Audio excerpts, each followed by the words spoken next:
Polisi telah menetapkan artis Jonathan Frizzy sebagai tersangka kasus cairan vape yang mengandung zat etomidate atau obat keras. Sebelumnya, Jonathan sempat mangkir dalam pemeriksaan sebagai saksi dugaan kasus penyalahgunaan obat keras pada Senin 28 April 2025. Kabid Humas Polda Metro Jaya, Kombes Ade Arisyam Indradi saat dikonfirmasi Senin 5 Mei 2025.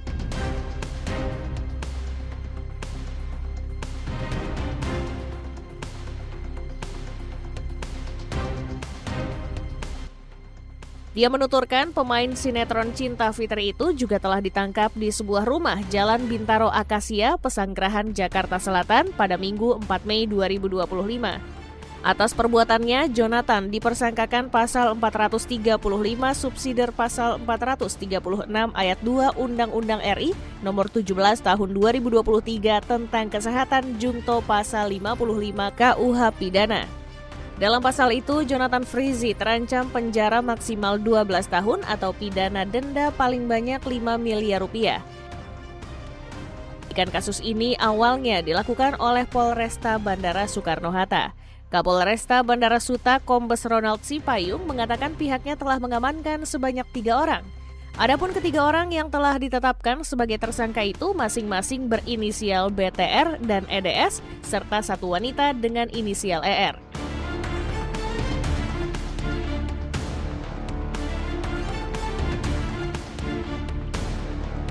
Untuk figur publik berinisial JF, statusnya masih sebagai saksi dan telah diperiksa sebanyak 1 kali. Pada pemeriksaan kedua yang bersangkutan beralasan sakit, Kapolresta Bandara Suta Kombes Ronald Sipayung. Ia membenarkan JF ini diduga terlibat kasus dugaan pengadaan produk farmasi tanpa izin berupa vape yang mengandung obat keras jenis etomidate. Adapun etomidate umumnya digunakan dalam dunia medis untuk menghilangkan kesadaran pasien sebelum menjalani prosedur operasi berdurasi singkat. Sekalian rekan-rekan wartawan, perlu kami sampaikan bahwa dalam periode bulan Maret dan April 2025, Polres Bandara Soekarno-Hatta melalui Satres Narkoba berhasil melakukan pengungkapan perkara terkait dengan Undang-Undang Kesehatan yang terkait dengan zat etomidate. Dalam perkara ini ada 4 kasus atau 4 laporan polisi yang ditangani oleh Polres Bandara Soekarno-Hatta, di mana 3 perkara merupakan joint operation atau kerjasama antara Bea Cukai Bandara Soekarno-Hatta dan Polres Bandara Soekarno-Hatta, sehingga kemudian dari 4 perkara tersebut Polres Bandara Soekarno-Hatta berhasil melakukan penangkapan terhadap 7 tersangka. 7 tersangka itu terdiri dari 3 perempuan dan 4 laki-laki. 6 orang tersangka, seperti yang tadi sudah ditampilkan di belakang, itu telah dilakukan penahanan mulai dari waktu yang berbeda sejak bulan Maret. Dan kemudian 1 tersangka saat ini masih dilakukan pemeriksaan secara intensif di ruang penyidikan Satres Narkoba. Kita melakukan penyitaan terhadap barang bukti berupa zat etomidate sebanyak 881 pieces cartridge. Ini merupakan cairan vape atau rokok elektrik yang kita duga ini sudah mulai banyak dan sudah mulai ramai dikonsumsi oleh masyarakat khususnya di Jakarta.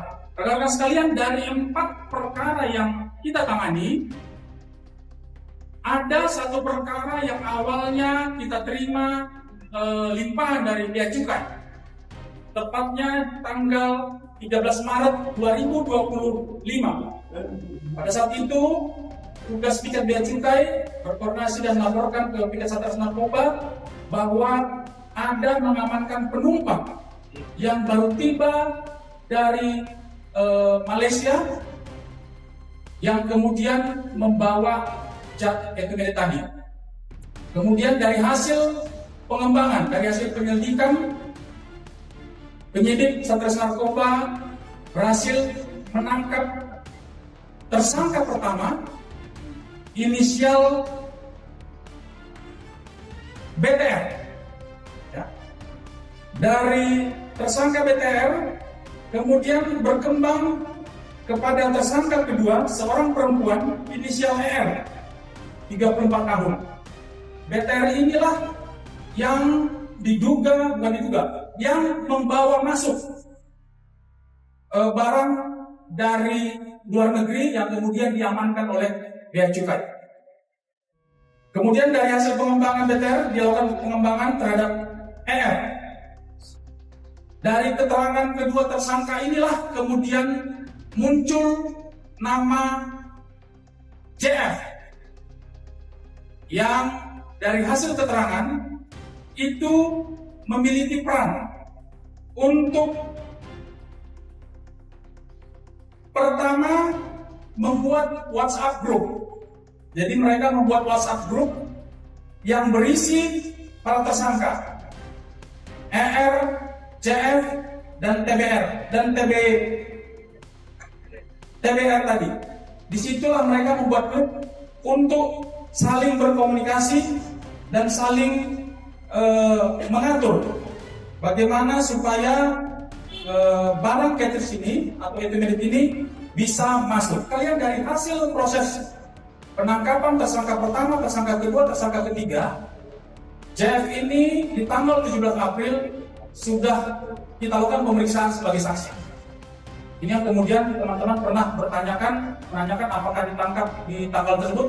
Kami sampaikan bahwa di tanggal 17 April JF ini datang memenuhi panggilan penyidik untuk diminta keterangan sebagai saksi. Kemudian dalam prosesnya 3 orang tersangka yang berkas perkaranya terpisah ini kemudian kita kirim ke jaksa penuntut umum. Kemudian ada petunjuk-petunjuk yang harus kita lengkapi di antara konfrontir antara ketiga tersangka dengan JF.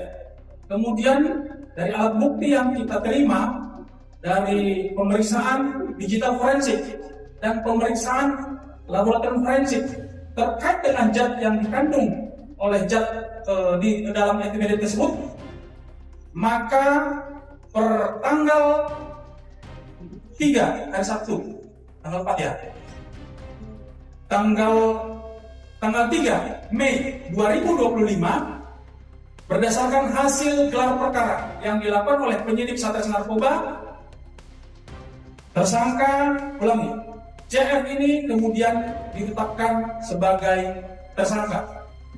Penangkapan terhadap JF dilakukan pada hari Minggu kemarin semalam.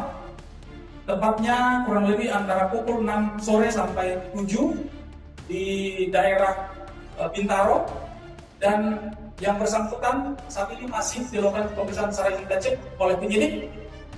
Yang perlu kami sampaikan kepada teman-teman bahwa penjelasan dari pengacara bahwa setelah tanggal 17 yang bersangkutan juga disampaikan untuk datang memenuhi panggilan. Saat itu pengacara menyampaikan bahwa saudara Jack ini sedang mengalami gangguan kesehatan dengan melampirkan surat keterangan dokter. Dan memang dari hasil pada saat penyidik melakukan menjemput tersangka dari Serpong, dari kondisi kesehatan, dari kondisi yang bersangkutan memang terlihat masih dalam kondisi yang kurang sehat, tetapi yang bersangkutan kooperatif untuk memberikan keterangan kepada penyidik, dan kita masih memiliki waktu sampai jam 7 malam hari ini untuk mengambil keputusan apakah terhadap JF ini apakah dilakukan penahanan atau tidak dilakukan penahanan, tentu dengan mempertimbangkan segala aspek.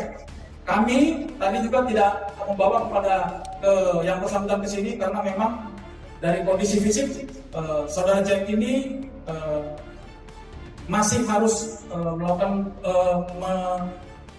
belum boleh bergerak, belum boleh banyak beraktivitas, sehingga dengan kondisi dan aspek kemanusiaan saudara Jack belum bisa kami hadirkan, dan mungkin teman-teman melalui humas tadi sudah menunjukkan bahwa yang bersangkutan saat ini berada di ruang pemeriksaan di Satres Narkoba di lantai 4 dan masih melakukan memberikan keterangan kepada penyidik.